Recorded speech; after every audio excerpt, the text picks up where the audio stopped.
neste momento, Deus, através desta emissora, leva até você mais um programa de fé, com mensagens, hinos e orações a seu favor.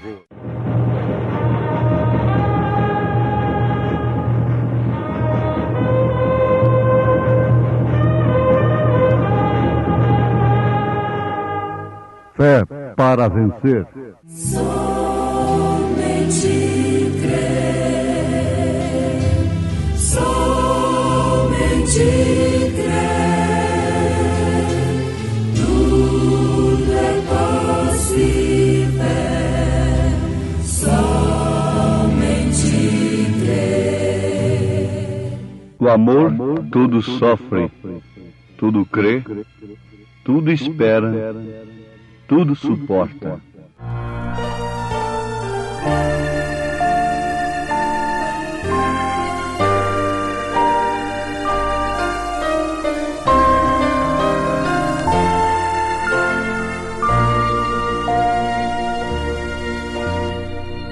Não há maior amor que o grande amor de Deus.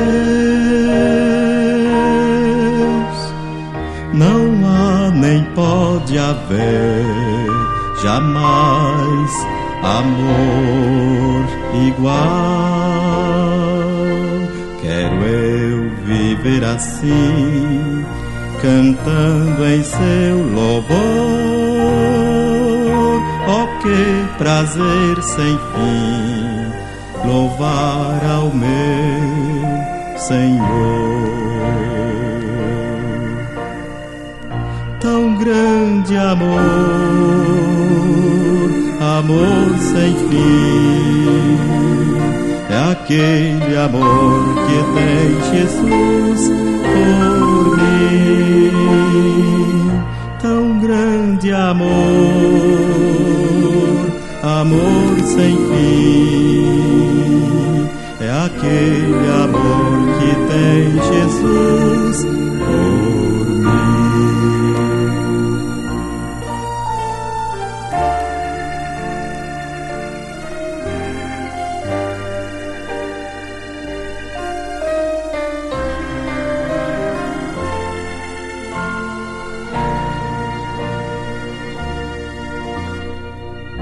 A paz do meu Senhor jamais me faltará.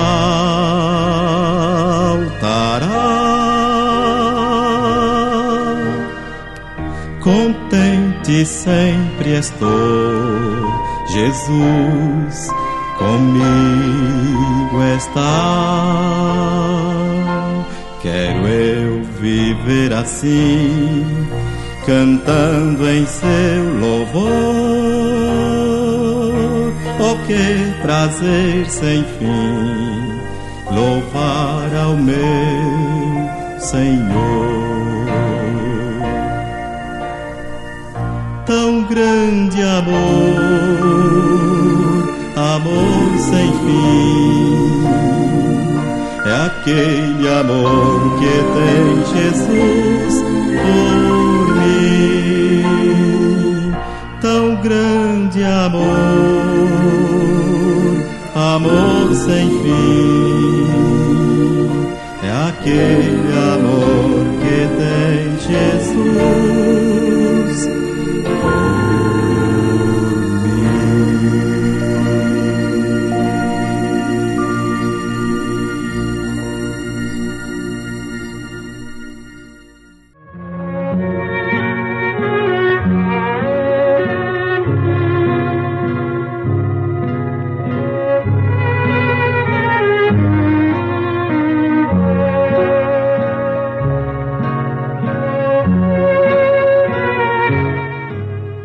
São Paulo, como um verdadeiro profeta de Deus,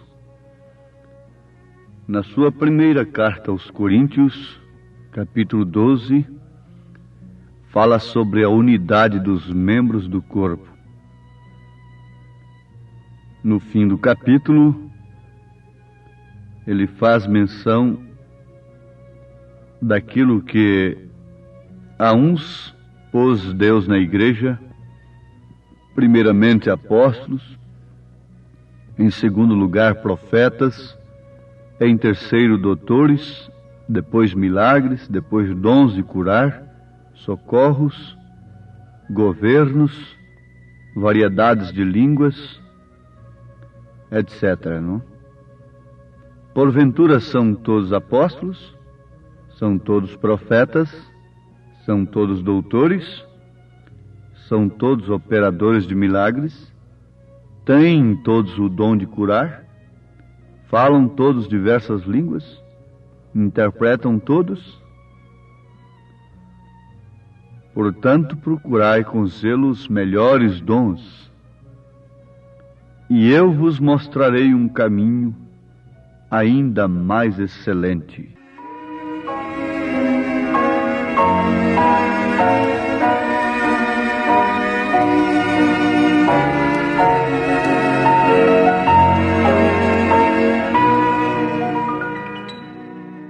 Amados, o apóstolo, depois de falar sobre estes dons,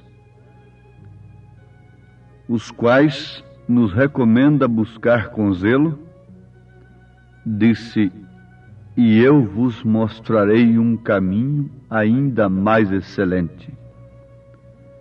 Em outras palavras, o apóstolo está dizendo que todos os dons podem ser exercidos sem aquilo que ele apresenta no capítulo seguinte, que é o capítulo 13 da carta em apreço, 1 aos Coríntios.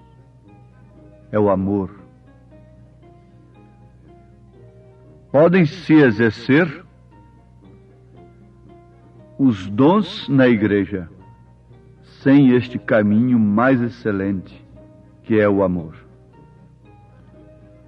Nós podemos provar isto pelas Escrituras, quando o mesmo apóstolo diz: ainda que eu falasse as línguas dos homens e dos anjos, e não tivesse amor, seria como metal que soa ou como sino que tine.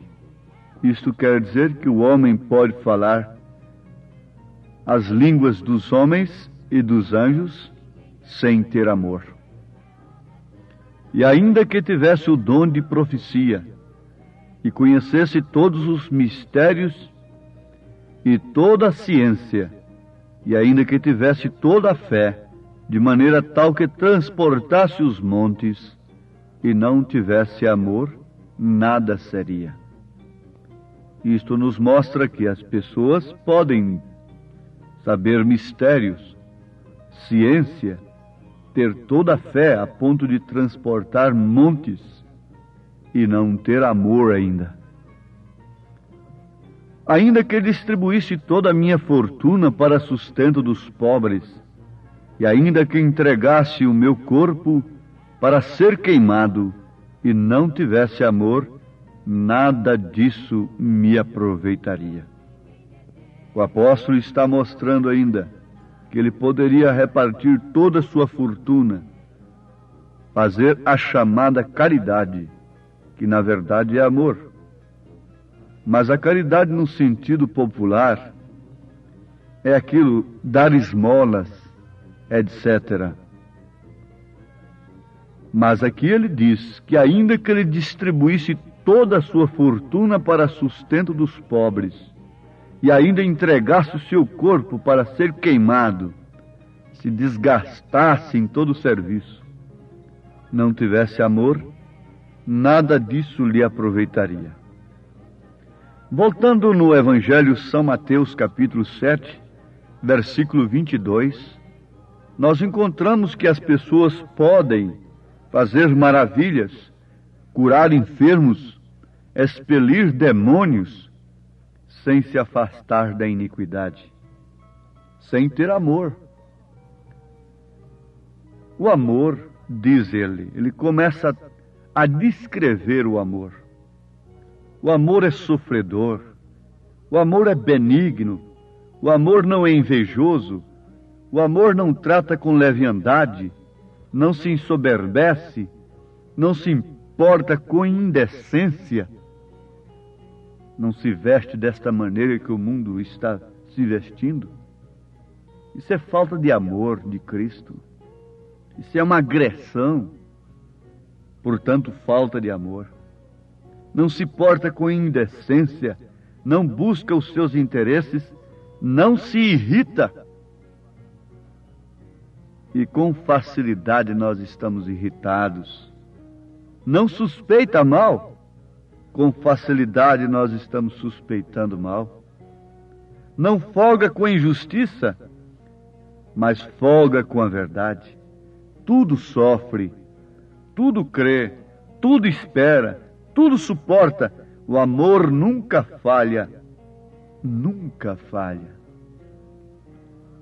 Amados, falar sobre amor é muito bonito, é muito lindo. Eu já li alguma coisa sobre amor. E o escritor, muito profundo, tomou o exemplo daquela cachorrinha que buscava pão todos os dias na panificadora para a família, sua dona. Um dia, começou a faltar pão na sacola. E então a família, naturalmente, o responsável pela família foi ali na panificadora e reclamou. O dono da panificadora disse: não, nós temos posto justamente de acordo com o pedido, todos os dias. Mas continuou faltando um pão. O que estaria acontecendo?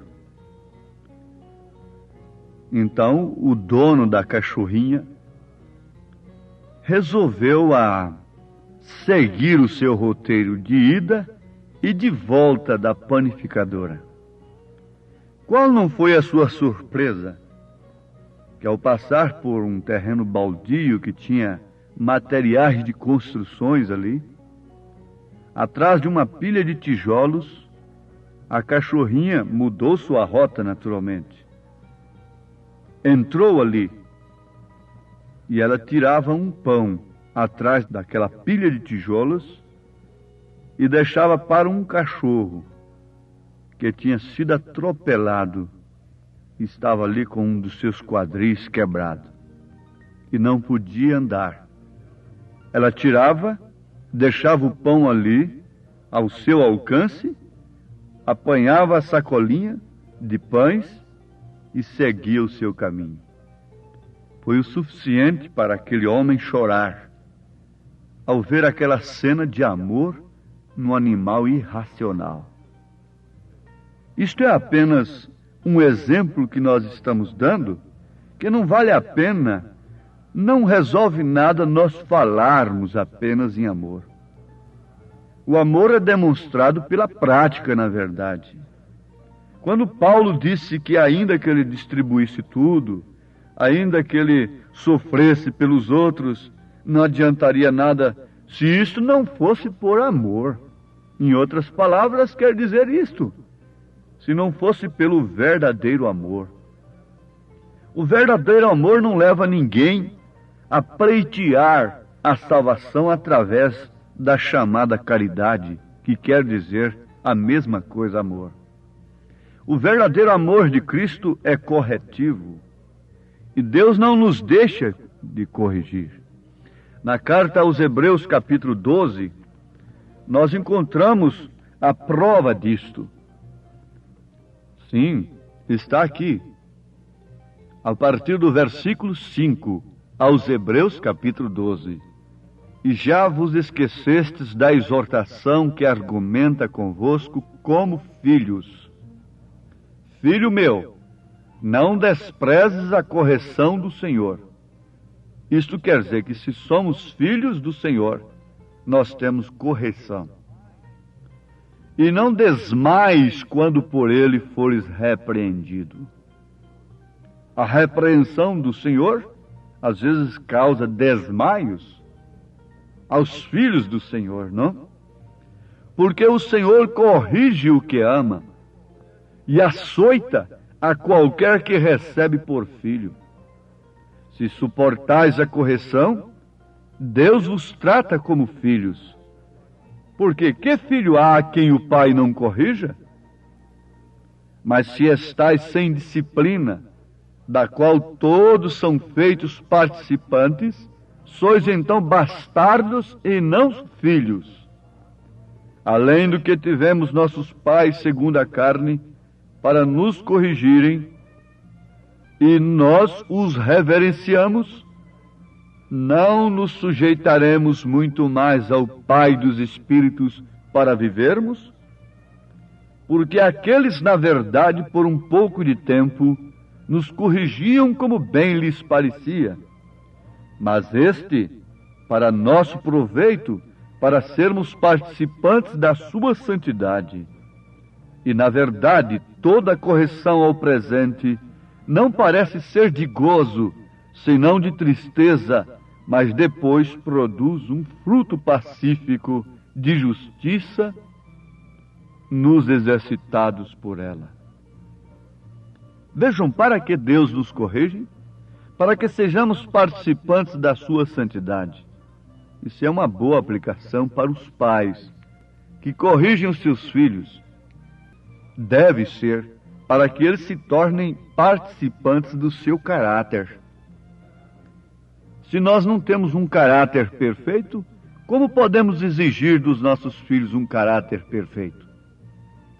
Se nós não temos disciplina proporcional a que uma criança deve ter, então nós não podemos esperar disciplina delas.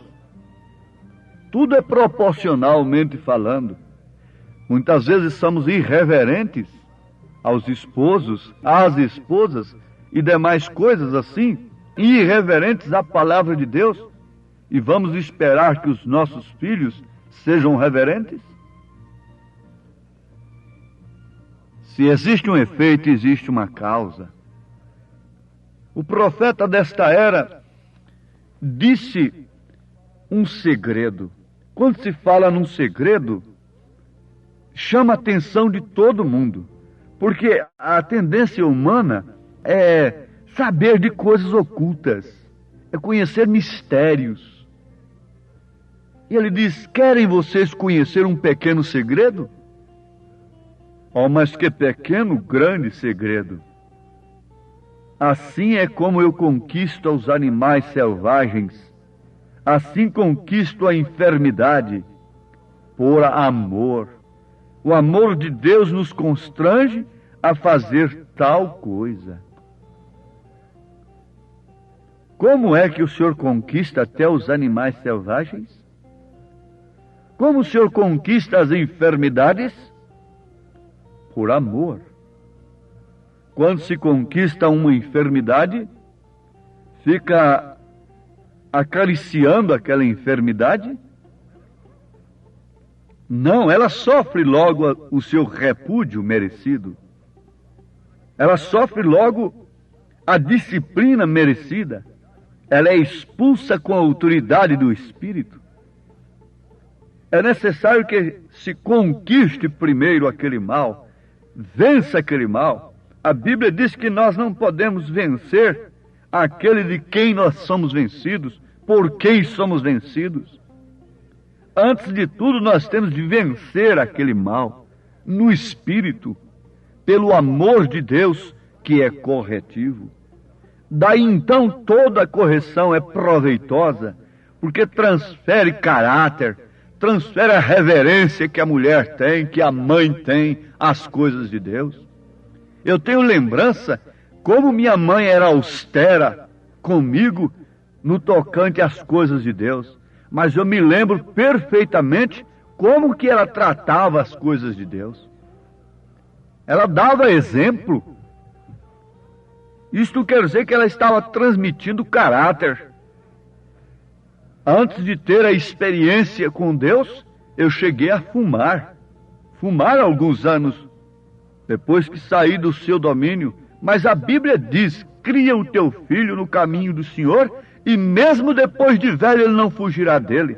E minha mãe me ensinou tanto a respeitar a casa de Deus, que depois de casado, adulto, um dia eu fui para entrar na igreja, para assistir um culto e por reverência, por respeito, não com a intenção de deixar de fumar, amoitei o maço de cigarro, escondi o cigarro no jardim da avenida que tem em frente à igreja.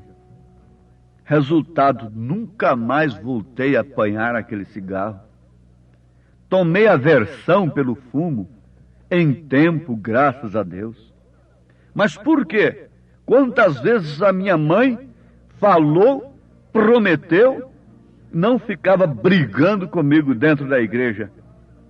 Mas o que ela falava, ela cumpria em casa. Mas ela estava transmitindo caráter, transmitindo santidade, transmitindo uma coisa que ela dedicava a Deus, a mim. E depois de velho, depois de adulto, para entrar na igreja, eu amoitei o cigarro, o qual nunca mais fui procurar. Está aqui uma vitória do amor que é corretivo. Aqui está um exemplo da prática do amor. Pinta-se muitos quadros sobre o amor. Fala-se muito sobre amor, mas é bom que num tempo desse nós lembremos de que a prova do amor de Deus foi se fazer carne e habitar entre nós, sofrer conosco todas as nossas necessidades, mas por fim entrar no templo com azorrague e dissipar todas as trevas, e por ordem na igreja, entrar na igreja como um diácono verdadeiro, com a palavra do Senhor. Onde nós podemos obter caráter, santidade de Deus? É no lar e na igreja, porque em outros lugares a coisa é só para perder. Perder o que a mãe ensina, o que o pai ensina. Em outros lugares é somente para perder. Mas no lar e na igreja é o lugar onde devemos receber o caráter cristão. E se esses lugares falham, se os lares onde nós repousamos não têm nada para nos dar no sentido de caráter cristão, cabe a pergunta do profeta nesse instante: o que seria deste mundo se ele pudesse esperar a nova geração? O que seria deste mundo se Deus tardasse e tivesse que esperar a nova geração? Amados, é um lembrete apenas do que é amor. O amor é corretivo. E se somos filhos de Deus, Ele nos corrige.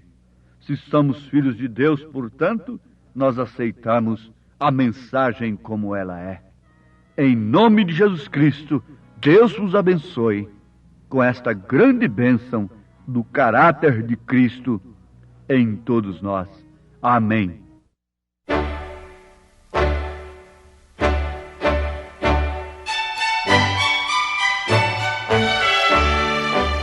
Ouvintes, escreva-nos pela caixa postal de número 15.020, 15020, CEP 74.501-970, Goiânia, Goiás.